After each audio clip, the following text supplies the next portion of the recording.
Hi guys, welcome back to this week's pull list, or as Josh would like to always say, what are they reading? That's a great question, Josh. And the first thing we're going to talk about today, Dallas and I both read issue 1 that came out today of Immortal Men. All right, Dallas, quick thoughts. What did you think about it? All over the place, not a straightforward story, hard to follow. Yep, I was confused as shit. Didn't know if these were people I should have already been introduced to, or if they're things in metal that I should have been paying more attention to, if I was supposed to be familiar with any of these people at all. Other than, I think it's Gentleman Ghost. I think so. Then I had to stop and ask you, like, you were reading something else, and I was Yeah. like, hey, is this Gentleman Ghost? And we were both But like, I looked think. at that panel where he's got like a flashlight shown on him, and then I think Gentleman Ghost in this is a black guy. I'm not sure. I'm not sure if it's the lighting or if he actually is a black guy. Yeah, I can't tell either. It might not even be Gentleman Ghost for It all I might not know. be. So, because I don't remember Gentleman Ghost actually having a cowl type bandana over I his don't remember. eyes. So I don't know. Here's my thing. Other than it being illustrated by Jim Lee, it's introducing nothing but brand new characters, acting like we should know who they are, the way they interact, what their goal is. I don't know. The only person I did recognize was the Batman Who Laughs, makes a very brief appearance. Other than that, I'm not really interested in reading issue 2, but I probably will just to see if it answers any questions. Pretty much in the same boat. That's pretty much. I didn't even read the book, and I'm telling you right now, what you guys said is exactly the reason why I haven't read it yet. Yeah. Yeah. It was not like I wasn't rushing to the stand to read it because it did not. After Metal, I don't anything that has that fucking logo on it. I don't even know if I want to read it. It just seems like it's going to be a mass fucking confusion clusterfuck. See, I haven't read most of Metal, so I thought I'd be lost, and then I was lost, and I was asking him about it, and he was kind of like, no, it's just all over the place. What do you think of Curse of Brimstone, real quick? It was all right. Yeah? Artwork was unique. Yeah, I think that was the best part. It was unique. I liked the artwork. I'd say that and Silencer are my two favorite Silencer wasn't bad. metal issues right now. All right, so Josh, what about you? What did you read this week? Hey. I decided to go a little bit different. Normally, I always review the same shit, and this week, the two of my favorite storylines did come out, Flash and Thanos. So I'm not going to read those yet, and I'm not going to review them. I decided to go a little bit off the different end, something I know that we don't read. Divergent path. The divergent path. I decided to read Falcon number 7. It's written by Rodney Barnes. Art is by Joshua Cassera? Casseri? Is it an I or an A? It's an I. It's an A's. Bunch of A's. I don't know. Okay. So I haven't really even read it. I kind of went into this because I was just like, hey, you know what? I'm going to fucking read it. And it's pretty much Sam. He's Falcon. He went to hell. He comes back. Mephisto's pissed off. Blackheart's pissed off. Is this part of a Damnation tie-in? No, they don't mention anything about Damnation. Okay, interesting. I mean, I bet it could end up being one because there's some stuff that doesn't really explain. Granted, I am not, I'm not really super caught up on it. It doesn't seem like I kind of feel like I jumped in a moment where it was a good jump in point though. But Sam is taking Patriot under his wing. No pun intended. Are you talking about like the Young Avengers Patriot? Yes. No shit. Yeah. Okay. They've been showing Patriot a lot lately in the comic books. He's in Champions. Really? Yeah. Fuck. What is Patriot's name? Something Bradley. Is it Isaiah Bradley? No. Okay. So it's a different Patriot then. This one is last Sean. name's His Bradley. first name's Sean. Oh, okay. Damn it. So it's a new Patriot. Yeah, it's a new Patriot. My bad. Sorry. I'm all excited for nothing. You did. Yeah, I know. But he's taking him under his wing. He's training him. He gets kidnapped by vampires. Okay, I'm not going to lie. The reason why I picked this book is because the title of the storyline is called Vampire in Brooklyn, and it reminds me of the Eddie Murphy movie.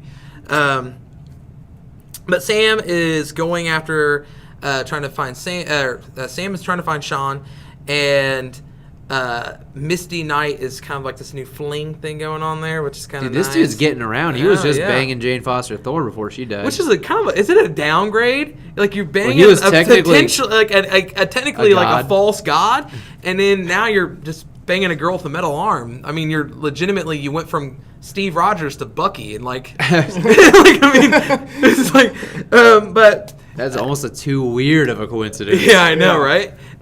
So he is he's fighting on vampires. This Falcon fighting on vampires, and Blade Misty, doesn't come in anywhere? Blade does. Nice. While It might be. while It's Falcon fine. is breaking in and trying to find Sean, Misty is at a morgue, and these vampires came up. Like I said, I didn't read the issue before. I do not know why she's at this morgue, but Sam knows it. And then Blade comes in, and he fucking just starts trying to be all smooth and hit on Misty and shit, and he's killing vampires. And it's just all these guys killing vampires. It's all led by Blackheart. They're holding a grudge against Sam because he escaped from hell. My review on this, it's not a bad read. It went by pretty fast. It was pretty, I mean, for me, if it goes by fast, it means that it is pretty well written. I don't really like the way they wrote Blade. He comes off too much as a, hey, girl, I want to fuck you, and I don't really, man. yeah, he's really into Misty, and he doesn't understand why the fuck she's, like, obsessed with Sam, and he's like, why the fuck are you with Falcon when you could be dating this? And she's like, fuck you, Daywalker. It's not bad written. The artwork is good. I am a little bit more interested. I might actually start reading this just to kind of see where it goes a little bit. I actually might go back and read some of these issues because it's really not that bad. It's a good, fun read. Yeah. So I would suggest if you are interested in any stories about Falcon, this is a pretty good book to read. Okay. Yeah. Interesting, because I was under the impression this is going to end up, this series is going to probably be canceled after I about 6 think or it's going 7 to get issues. canceled.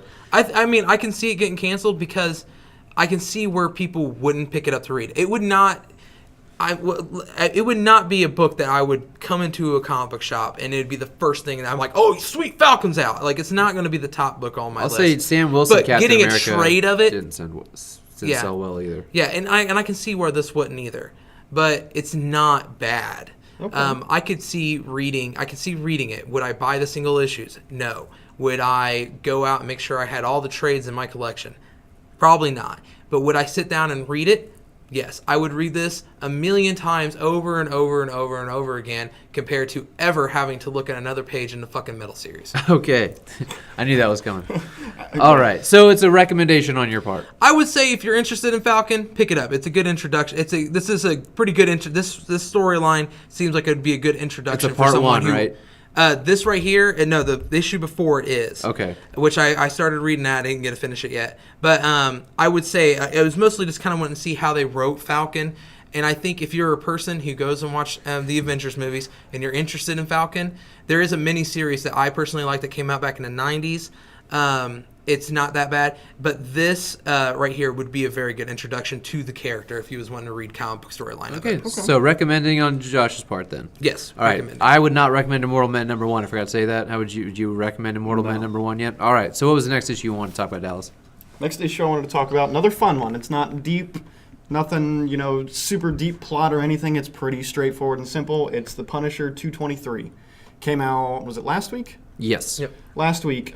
So I hadn't been reading them. I got the first issue where he appears as War Machine, and then I'd been collecting them up until this one, and I wanted to read them all at once, so I read them over the span of about 2 days, flipped through them all, and we briefly had talked about it, and the best words is destruction porn. Yeah. It basically is a bunch of explosions, Punisher and the War Machine. It looks really cool. The artwork's nice. The plot isn't super I'm not deep. huge on the panel art, I will say that. I liked it. At times it looked a little simple. It looked a little wonky. So it was like if been- Michael Bay decided to take up comic book artwork. Kind No, of. no, I wouldn't say in terms of that. explosions, but in terms of plot, it's definitely a lot Okay. more smooth. And streamlined, yeah, Yeah. I was going to say. So him and the War Machine, like that combination of, Frank Castle and this destructive armored device. It makes matchup, sense. Good yeah. matchup. And the way they redesign it kind of looks good. Because you never feel like you're reading War Machine. You still feel like you're reading The Punisher. And it comes from his dialogue. It's still very Punisher-like. And very John Bernthal that's what I look-alike. was. Yeah. The art is very John Bernthal. You can tell when looking at it. They definitely took the inspiration Yeah, from I'm his getting face. tired of that shit. It was okay. Not with just that character. I have other problems with other books. Oh yeah. Yeah, they've been doing it with a lot of things. But anyway. It's separate enough because you don't see him. So it didn't bother me yet. You see him a few times. I mean, in the beginning and then at the end. And I think the best part about this was the fact that I kind of thought reading this at some point he was going to be too reliant on the machinery. Yeah. And the machinery ends up going down, and he has to fight the guy that he's been mowing down through this foreign country to get to. Chernov or something? Chernov. This one singular person, and he's locked away in this vault, and he's taken down rogue shield agents that also have armored suits. And he takes them down, and his suit's compromised, and he has to exit the suit. And he finally gets to this guy, and Dude, he has a fucking suit. The nuke, by the way.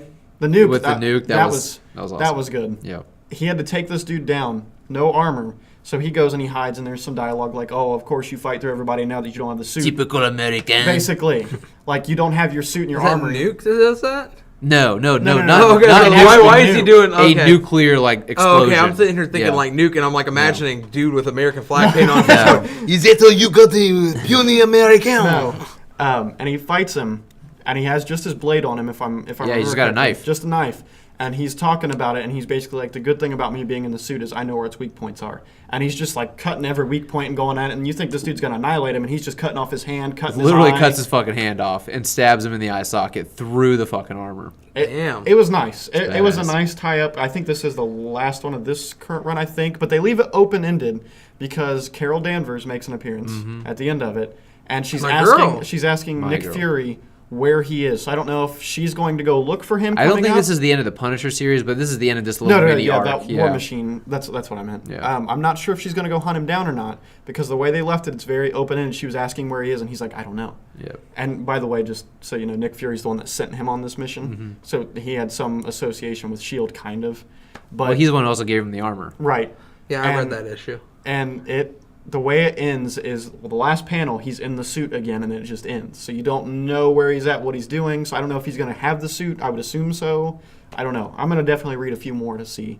But it was good. Simple plot, nice destruction. It's a fun little read, Basically. and it's a cool novelty idea. Punisher in the War Machine outfit. If you're a fan of either one of those things, it's not a bad thing to have in your It collection. makes So sense. Right, Yeah, it it makes does. sense. it's logical character progression, honestly. All right, so I'm gonna actually combine two quick issues together. I'd recommend it. Oh, you would recommend it? I'd recommend it as well. I'm going to combine two quick issues. Okay, so today that came out, Exiles #1. It's got a weird lineup, and I didn't know what the fuck was going on. Whatever the fuck was bringing up this issue, right? Like, why was this coming out? And then you're following Blink, the character Blink, and next thing you know, she shot off to the moon because of this device that she used to have. I forget what it was called, like the Taurus or something, that allows her to travel interdimensionally. Anyways, it calls her on the moon, and we finally get a look again. It's about goddamn time at original Nick Fury from Original Sin way back 3 really? years ago, who's still the Watcher on the moon. Oh my So it God. actually opens up with Nick Fury on the moon, chained to the moon, talking about how he watches every version of Earth, every divergent timeline. He sees it, and there's this impending threat. You don't find out what it is, but it's eating away all of the different universe versions of Earth.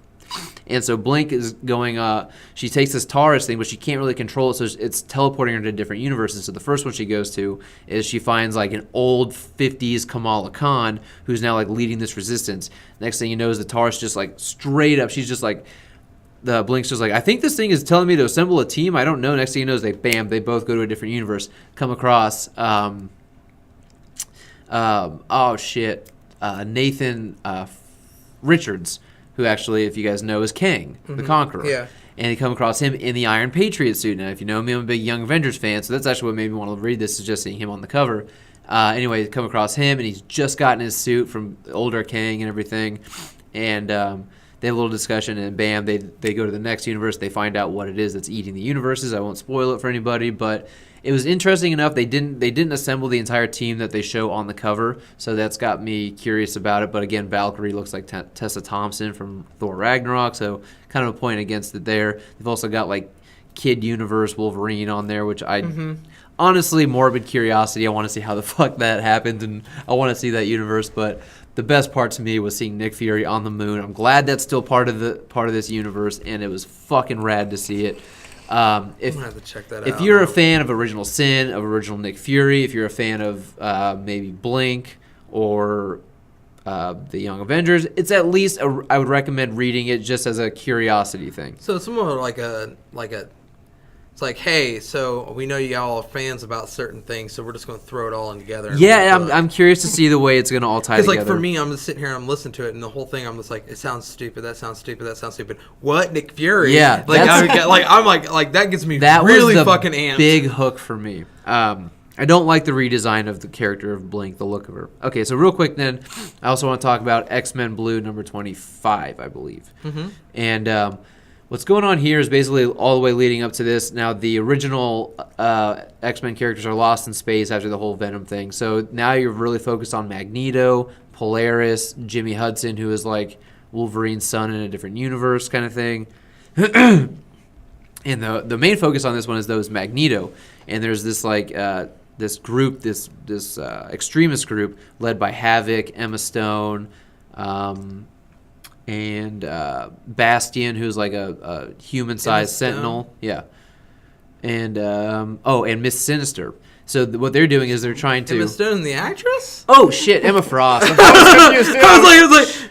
She was in her diamond form, so I'm picturing diamond form Emma Frost. Sorry. Okay. Anyway. Okay. Diamond form. Okay. Okay. Anyway, so what's going on is it's funny to see Magneto kind of playing the Professor X role right now. So what's going on is this character with Nathan or Havoc is leading the characters, and he's trying to actually progress a second mutation out of mutants. So he wants to bomb the entire world that'll make all the mutants progress into a second evolution, and Magneto's trying to stop it. Like, look, you got to let these things evolve itself. Look what just happened to Sebastian Shaw. Sebastian Shaw took it, and it fucked his world up. And so now they're all clashing. It's actually pretty cool. It's actually I'm kind of sad to say this book has gotten more interesting now that the original 5 kid versions of the X-Men are not in the book. So if that was something that was deterring you from reading X-Men Blue, I'd say it's safe to say you could jump on this arc and find it actually kind of an appealing read. As well as Polaris she's pretty damn sexy in this, and everyone on the team gets a new uniform redesign. And I really love. Yeah, it's a kind of a common. It combines the movie uniforms with like some slightly OG uniforms. But I really like the look of these uniforms. The black and the blue. And that's honestly, I looked at this and went, I need to read this because I love these fucking outfits. So I did. I dug it. Like that happens. You read a bad book just because like I really like it's got the way a the good character cover. looks. Yeah. But anyway, X-Men Blue. If you're not a fan of the original 5 X-Men and you're kind of tired of that, this is definitely a recommendation from me because it's not focused on them at all. I might hop on that one then. I'm not an X-Men fan, but your review kind of has me a little interested. Seeing Magneto take a different role in a lead kind of sounds very interesting. Yeah, and well, another thing I thought was fucking rad is that Magneto makes himself a suit and a helmet and everything, and you see his magnetism powers putting it all together around him out of like a fucked up Sentinel. Oh, that's tight. It was. That sick. is really cool. It was really neat. So, okay, recommendation for me. Josh, what was your next book? I'm going to take a little note from your page. I'm going to combine really 2 quick ones. Okay. First one, I just want to throw out there because I know y'all think I'm Jessica Jones fans, and I think that you guys will find this very interesting. I didn't talk about it. It came out about 2-3 weeks ago. Jessica Jones, issue 18. Last Brian Michael Bendis on Jessica Jones. Didn't like it. Oh, yeah. What? I know, it's Bendis and it's Jessica Jones, and I did not like it. And it was his last issue, too. It was his last issue. I thought it was going to be a little bit more touching. I thought it was going to be a little bit more to it. It was literally just one little quick mystery, and she solves it, and it's done. It's over. And it was really disappointing. So I still I recommend reading the Jessica Jones, as a whole? this new one. Read it as a whole. Don't worry about issue 18 because Forget I was it like, doesn't exist. It almost felt like it was just like Brian was like, "Hey, I gotta hurry this up. I got Superman on the brain, bro." Yeah, he goes like, "I got Superman on the brain. I was planning on kind of dragging this one out, and I don't know how to end it, so I'm just going to end it with one last mystery. That's it." That's how I kind of felt like with it. There was a nice little piece where he talks about the character and creating it. The one thing that really makes me upset is we talked about this once before when Brian Michael Bendis announced that he was going to DC. They were talking about they're getting a new female writer for the Jessica Jones series, and they show one little preview pic of her for this new series, and I'm not excited about it because even with this new series, she doesn't look like off the television series. There's none of that aesthetic. It still has a very much of the aesthetic of the original series. Defenders has that feel to it. They're taking a note from the Defenders. They're going to change up the artwork style all together. They're making her look. I like the art on Defenders, though. Yeah, I do too. But this is worse. It makes her look. She looks exactly like fucking Kristen Ritter. Yeah, Kristen Ritter. Okay. She looks almost exactly like her, and she's sitting there in the Warbird suit. What? Yeah, for some reason, Jessica she's like, Jones? Yeah, she's sitting at this like table. It looks like she's maybe tied up or something, but she's wearing the Warbird suit. Don't know why. Don't know what's going on. I'm really worried. But regardless, recommend the series. Don't recommend issue 18. You know, I might have to flip through it just to see that image. I want to see her in the Warbird suit. Yeah, it's just a real quick little glimpse, and she just looks confused, and she looks exactly like Kristen Ritter. Okay, so what came out this week that I've read? I read Domino issue number 1. It's written by Gail Simone. Which is actually very cool. Yes, it is very cool. I really liked Gail Simone on Birds of Prey. Mm-hmm. I thought that was a really good run. And also, she did a good job on. She did a little Superman run, didn't she? I don't remember where I know her name from, but I know she's a very prominent writer. Right now, it's escaping me. The only thing I could think of is she did start a big, huge, like feminist act. Against, she did against the whole woman in a fridge. Quoting the Kyle Rayner run where he finds his girlfriend dead in the fridge. She's just pretty much saying that all women in comics are nothing but damsels in distress and dies horrible deaths. Which Gwen Stacy. Yeah, Gwen Stacy. Yeah. Okay, so in this storyline, it pretty much spends the first few pages just kind of making sure you understand Domino's powers. They mention her powers and what her powers are about 4 or 5 times. They are very ambiguous, though. They are very ambiguous. Her power is just like... It's like, I'm lucky. If I were to be like... I'm lucky. Yeah, if I were to be like, Dallas, what are Domino's powers? You're like, I don't know. She's kind of lucky. Yeah, but see, the thing is, though, it's like that's all they say. Yeah. I mean, they kind of go a little bit in details about it. They do let you know that she's lucky, but it's not like she's lucky all the time. Weapon X actually does a really good job of displaying her powers. I was really hoping that this book would be a little bit more action-packed. She is a merc, so I was hoping it would be more like a Black Widow-like storyline almost, with a little bit of different edge to it. This is like you spend the first portion, and it's like she's on this one mission, and it's literally like this whole time she's pretty much talking, and she's talking about her powers. We've already spent one part talking about her powers, and then we're talking about them again, and then. It goes from that to they planned a surprise birthday party to her, and then you find out that she has a bounty on her head. That's about it. No, There's really not a whole lot of She looks sexy action. on the cover. She does. This book I do recommend to. I think that this kind of writing would work for a group of people, not just females. I do believe that females would really enjoy this. Gail Simone does very good speaking the voice for females in comics. It's just, it didn't really kick it for me. I was really hoping that this would be a little bit more action-packed, a little bit more spy thriller in a sense. What's that one run of X-Force with her and Wolverine? It's like sex violence and something. I don't know. It's really dark. It's very gruesome, gory. And I don't want it to be gory, but I just want it to be a little bit more action-packed. Yeah. This, it kind of felt like it was borderline that and Squirrel Girl. Like, oh no, Okay. I don't like it that. Was like, it was just like, not a whole lot of that, but it's just the way it felt to me when it read. Like, I mean, legitimately, we spend the first few pages repeating her powers, and they do kind of explain a little bit something I didn't know about her powers, that it's not like it's always there. It just kind of triggers when like almost near-death experiences happen almost. But like the first couple of pages, actually, it's her talking to a dog, going like, "Hey, this isn't going to work out. But you know what? I'll keep you because you're cute." And then it goes to this. She goes to the mission that's literally just to explain her powers. And then the rest of it is her at a surprise birthday party that Deadpool's DJing, or not DJing, but he hires Dazzler to perform at. And they're talking like, "Oh my God, Domino, it's your ex-boyfriends. They're all talking. They're so large." And just stuff like that. It's Okay, so recommend? I recommend if you like light-hearted comics, I recommend it. If you're expecting something a little bit more action-packed, I would probably wait. How would you feel as an introduction to Domino? If you don't know anything about Domino, you're like, I know she's in the Deadpool movie, and here's a Domino book. Would this be sufficient? Teenage girls would love it. Okay. I do not think that this is a good introduction. If you wanted a good introduction to Domino, I suggest that you go to X-Force. Or just anything X-Force, because I feel like, in my personal opinion, Domino is a lot darker character.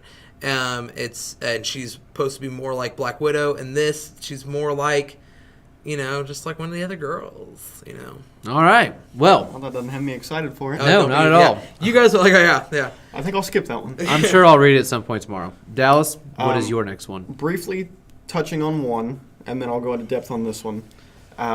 Daredevil, the first trade, the Frank Miller. I just now got to where Frank Miller is writing, so it's issues. It's like the 150s and 160s, might be some 140s if I remember correctly. And the only reason I'm bringing this up is because you brought it up with that, how they iterate. This is their powers, and it's felt like before Frank Miller took over, that's what Daredevil was for that large majority. Here's his powers. He can't see. And like they told you that every issue at the very beginning. Kind of like the very beginning of Flash. I'm the fastest man alive. My name is Barry Allen. Right. Yeah. And I'm not dogging the issue. I'm just starting with the negative. That was my really only negative. So far, the storyline, great. Artwork's great. There's a lot of symbolistic, like, color shading when, like, they're in the distance, and instead of drawing Daredevil red, they draw him black. And then he's got red gloves, so, like, symbolic of his other suit. Basically it. Great read. Pick it up. I'm about 3/4 the way through it. Just got through the Hulk Daredevil issue. I remember that one. That one was a really cool one because it shows he legitimately is the man without fear. He going into it, he's like, the Hulk's going to kill me. And he walked into it and got his ass wrecked. And now I kind of want to go back home and read that again. It's good. It's good. All right. Going to the one I want to go in a little depth on. I was behind on Batman Beyond. I got up to where Ra's al Ghul was introduced in the end of issue 7. The last panel, they show it's Ra's al Ghul. And I was like, okay, I'm interested to continue reading. I stopped, however, to collect because it's a monthly. Yes. Monthly, so I like to collect some and then sit down and read 4 or 5 issues at a time. That's how I read usually, unless it's a weekly series. And this one I was able to, overnight, read from issue 8 to 18, up to the one that came out last week. Nice. So I did that the night, then woke up in the morning and read 18. So it'd be kind of fresh. So I got through the Ra's al Ghul storyline. I got through, what was it, the games or something like that, and then the Long Payback. This one was interesting to see some characters from the TV show. They reintroduced Stalker, which was a hunter character, kind of Craven-ish. He's a hunter. Here, I'll show you a picture of him. He's an interesting character. There wasn't a lot of diving into him in the TV series. And this one, the only reason he's going after Batman Beyond is they have an agreement with one another. They're cool, they have no problems, but the only reason he's going after him is this mysterious figure was like, you need to hunt him, and I will give your village food. Seems like a pretty legitimate reason to hunt someone, and so he was preparing for his people. He was doing this for his people. And so he's going after Terry, and Terry finally got out of his rebirth suit that like increased your anger and insanity, so he's back into his classic suit for the story arc. You said that. I was like that. News 52. Oh, I didn't catch that. Yeah. So this was a nice little read. There's a twist in it. The character, they make you think this whole time that it's this one character, and you're going through just accepting. I don't know who this is, but under the mask it's this person. And then all of a sudden they flip it, and you realize it's actually not him. It's actually the person's father, which you weren't expecting at all. So it was a nice little twist for me. It was nice to see Bruce so vulnerable in Rebirth. Like, he's vulnerable with Damian. He actually gives him, like, a loving, like, dialogue as opposed to a hard-ass, Damian or Terry? Damian. Damian, he's Ra's al Ghul. Yeah, this is part. He's the new Ra's al Ghul. Damian's Ra's al Ghul? Yeah. In holy this new shit. Story. Yeah. Okay. That's a little bit earlier in the storyline. It was issue 7 through 10, 11. Yeah. Huh. It's a really interesting storyline, It is. man. It's probably one of my favorite Batman Beyond story arcs, is that Ra's. The only thing I don't like about this series is they have a knack to build up to this epic battle, and all of a sudden it's over in a page. Yeah. And that's a the lot one of comics thing, lately. It is, and like especially the Ra's one, they built it up, and these missiles go off, and you're like, oh my god, what's gonna happen? And then it was like one page, and it was dealt with. Done. Nukes were gone, or bombs were gone, dealt with. This was nice, going back to Bruce being vulnerable.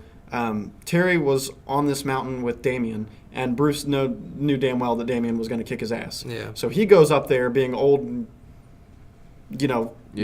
vulnerable, and this one dude beats the shit out of him, and he ends up having to have spinal surgery, so he's in a wheelchair right now. Jesus. And you see him at this vulnerable moment where he gets up, and he's like, Terry's gonna get his ass kicked, I need to step in, and he falls over. And Matt, right? I'm blanking on his name right now, his brother.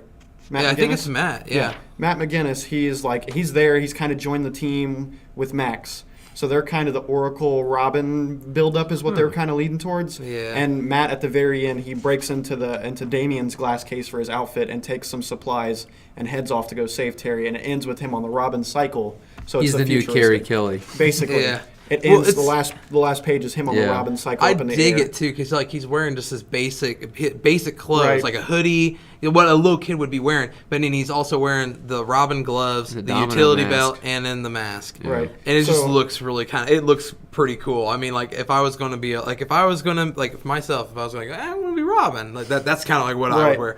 And the thing, watching the TV series, I always wanted Matt to become Robin. Mm-hmm. I always did, and they never did it. And I was like, I kind of thought they'd push the character in that direction. And I'm glad to finally see him and Terry get a Robin, potentially. I don't know that he's going to be a Robin, but it has Yeah. me excited for the potential of him being Robin. Well, like what I was telling you when this book came out, I used to read Batman Beyond, and they kept teasing at it, and I was like, I just want this to happen, like I really do, because I think that would be a cool storyline. Yeah. Like let's get a Robin that is like a little brother, because that kind of makes sense to me. And then it's like now it's finally getting it. Now I'm kicking myself in the ass for stop reading it. I read that issue though. It's a good issue. It is good, and I think the artwork is probably the best part of it. I love Yeah. the artwork in this. Yeah. Now what It looks akin to the animated series a little bit. Oh yeah, Yeah, oh, quite a bit. I do have the stupid. Okay, I'm saying stupid, but that suit though, that Terry, the new The Batman, Rebirth, yeah, yeah. I hated that suit.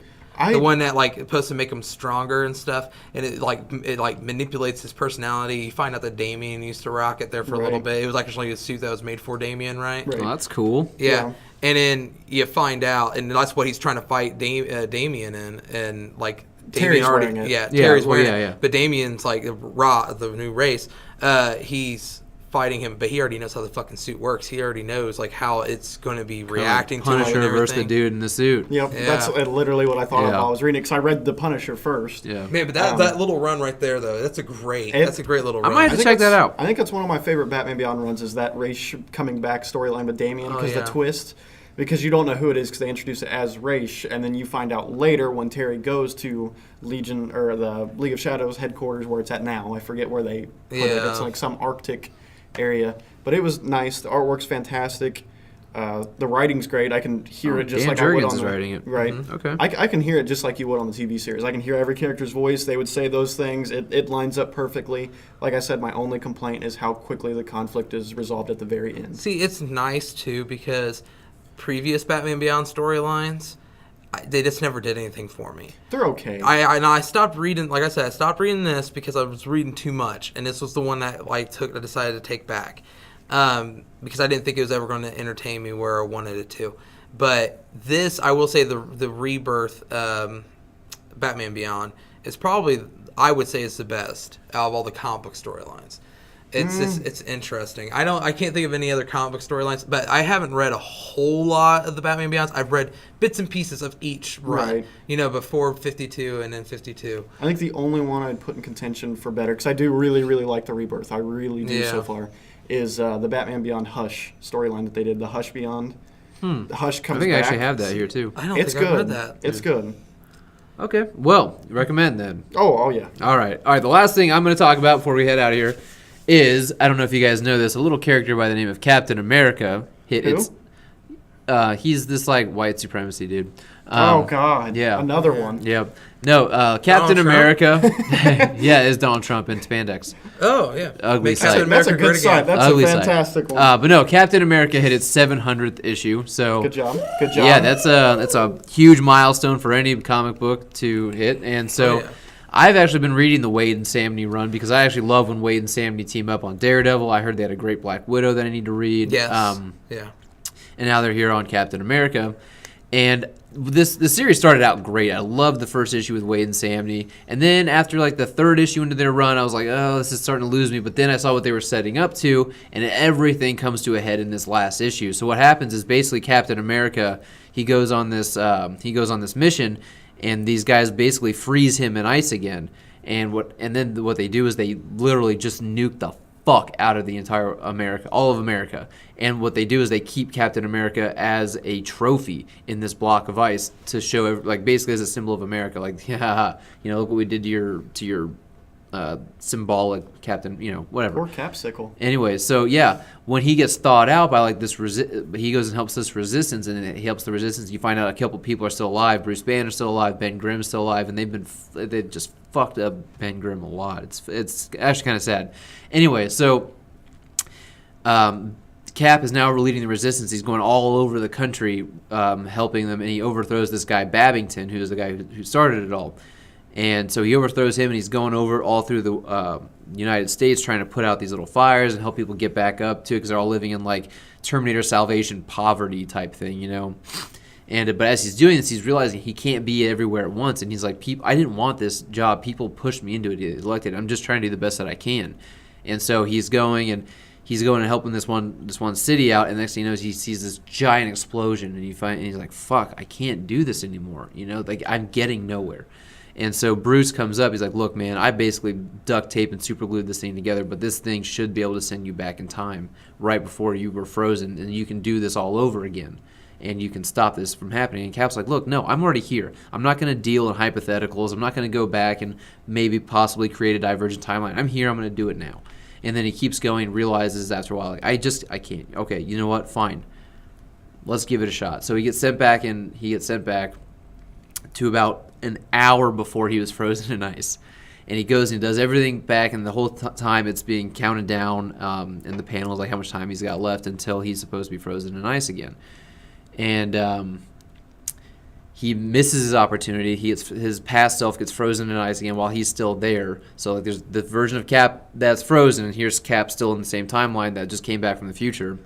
It's time travel, so there's a weird paradox things happening. Yeah, my brain's hurting. But anyway, so what happens is Babington, he sets off the nuke that supposedly destroyed the entire country while Cap was frozen in ice. Cap gets on it, and he's literally burning alive. You see Cap literally burning alive as he climbs this missile, very akin to his original thing when he was frozen in ice before, and he sets it off, and it kills him. It kills Cap. But the one frozen in ice comes back and has no idea what happened. And in the very end, it ends with him writing a letter to Sharon, and like, it's so well illustrated, it's so well written. But unfortunately, I just spoiled the whole issue. I'm sorry. Let's say I wanted to read it. It's like leading up, but now I don't know that I want to. It's really good. But in the end of this book too is also a story drawn by Jack Kirby, written by Mark Waid. See, I was curious on that was really fun to read. It was like a little 10-page thing, and they took old panels of Jack Kirby's, and then a few, it looks like you can tell they're a little newer, so somebody went and penciled these in to look like Jack Kirby, but they took like old Jack Kirby panels, and Mark Waid wrote a story to it, and it's really cool, and it's a nice way to honor Jack Kirby because he created the character with Joe Simon, and I think Mark Waid's a fantastic writer. I know that you haven't been enjoying his Avengers and Champions, but him on Captain America fits like a fucking glove. So I absolutely recommend Captain America issue 700 to anybody. I tried getting into the Captain America run, and I kept the first couple issues were really good. Yeah, I think you hit about the third issue where Kraven comes in, and you're like, what is this? This feels odd. It just started feeling kind of hard to read. It was a little slow. I mean, but it sucks because I'll go over to it. Like today, you saw me do it. I want to go over to the book and I look at it and I kind of skim through it and I go, I really want to read this, but I know that I'm not going. Like, I'm going to start reading it and I'm just going to put it down. I'm going to start reading something else. This was the first book I read today and I couldn't put it down. Really? It was so good.